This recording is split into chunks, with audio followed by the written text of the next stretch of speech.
ایک دن موسیٰ علیہ السلام سے اللہ نے کہا کہ پیارے موسیٰ، تو مناجات نہیں کر رہا میری بارگاہ میں، التجا نہیں کر رہا، دعا نہیں مانگ رہا، کوئی میرے ساتھ کوئی بات نہیں کر رہا، سوال نہیں کر رہا مجھ سے۔ تو موسیٰ علیہ السلام نے عرض کی مولا روزے سے ہوں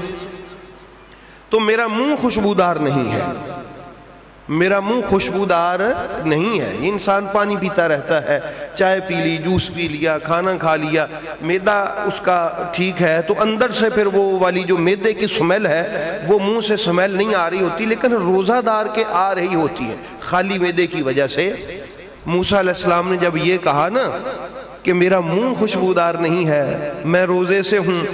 تو پھر اللہ تعالیٰ نے فرمایا پیارے موسیٰ، تو جانتا نہیں ہے کہ روزے دار کے دہن سے آنے والی وہ جو بو ہے، وہ جو سمیل ہے، وہ مجھے مشک اور عنبر کی خوشبو سے بھی زیادہ اچھی لگتی ہے۔ اسی خوشبو کے ساتھ منہ کھول اور التجا کر میری بارگاہ میں،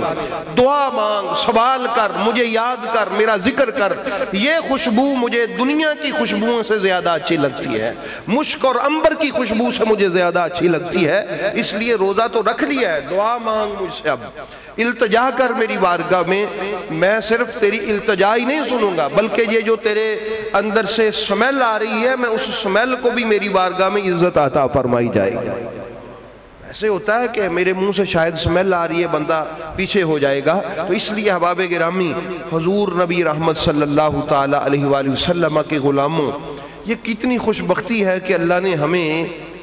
صحت دی ہے، زندگی دی ہے۔ روزہ رکھنے والوں کو روزہ نہ رکھنے کی جتنی تکلیف ہے وہ خدا جانتا ہے۔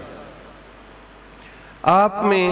جو مسلسل روزہ دار لوگ ہیں ان کو خبر ہے اس بات کی کہ خدا نہ خواستہ روزہ کبھی نہ رکھنا ہو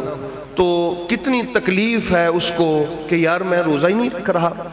دیکھیں روزہ کیسی برکت والی چیز ہے، اللہ اکبر۔ مجھے وہ حدیث پاک، نماز کا ٹائم ہے، آپ نماز پڑھیں گے تو ثواب ہے، حج کا بھی ٹائم ہے، حج کریں گے تو ثواب ہے، اسی طرح باقی جو چیزیں، پھر اس کے لیے نیت ہے، نماز کے لیے نیت کریں گے، نماز شروع کریں گے اس کا ثواب ہوگا، نیت کے بغیر تو کچھ بھی نہیں ہے، بھی بات سمجھو، روزہ بھی ہے، عمرہ ہے، اس کے لیے بھی نیت ہے، نیت کریں گے تو اللہ تعالیٰ کرم فرمائے گا، قبول ہوگا، پھر عبادت شروع ہوگی، یہ نیت ہے۔ لیکن قربان جاؤں، جب آپ نماز پڑھ کے ہٹ جاتے ہیں، آپ سنتیں پڑھ رہی، آپ نے پڑھ لی، آپ سنتیں پڑھ کے کچھ دیر آرام کے لیے بیٹھ گئے، اب آپ کو وہ سنت کا جو ثواب تھا وہ مل گیا، اب آپ فارغ بیٹھے ہوئے ہیں یا کوئی بات کر رہے ہیں، اب آپ عبادت میں نہیں ہیں، آپ نے فرض پڑھ لیے، نفل پڑھ لیے، دعا مانگ لی، آپ فارغ ہو گئے،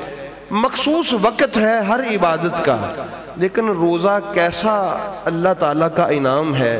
کہ روزہ دار کو اللہ تعالیٰ ریسٹ والوں میں لکھتا ہی نہیں ہے، روزہ رکھ کے وہ اپنی ڈیوٹی کر رہا ہے، اللہ اس میں بھی عبادت لکھ رہا ہے۔ روزہ رکھ کے وہ کڑھائیاں اٹھا رہا ہے، بالٹا اٹھا رہا ہے، اینٹیں پکڑ رہا ہے، گارا بنا رہا ہے، اللہ اس کی بھی عبادت لکھ رہا ہے۔ روزہ رکھ کے وہ سبزی بیچ رہا ہے، اللہ اس کی بھی عبادت لکھ رہا ہے۔ روزہ رکھ کے وہ پڑھا رہا ہے اسکول میں، اس کی بھی اللہ عبادت لکھ رہا ہے۔ روزہ رکھ کے وہ ویلا ساؤنڈ بیٹھا چلا رہا ہے، اللہ اس کی بھی عبادت لکھ رہا ہے۔ بھی بات سمجھ آگئے ہو؟ یعنی کوئی بھی آپ کام کر لیں، بھئی یہ تو کام ہے نا۔ نبی کریم علیہ السلام نے ارشاد فرمایا روزہ رکھ کے وہ سویا ہوا ہے، اللہ پھر بھی اس کی عبادت لکھ رہا ہے۔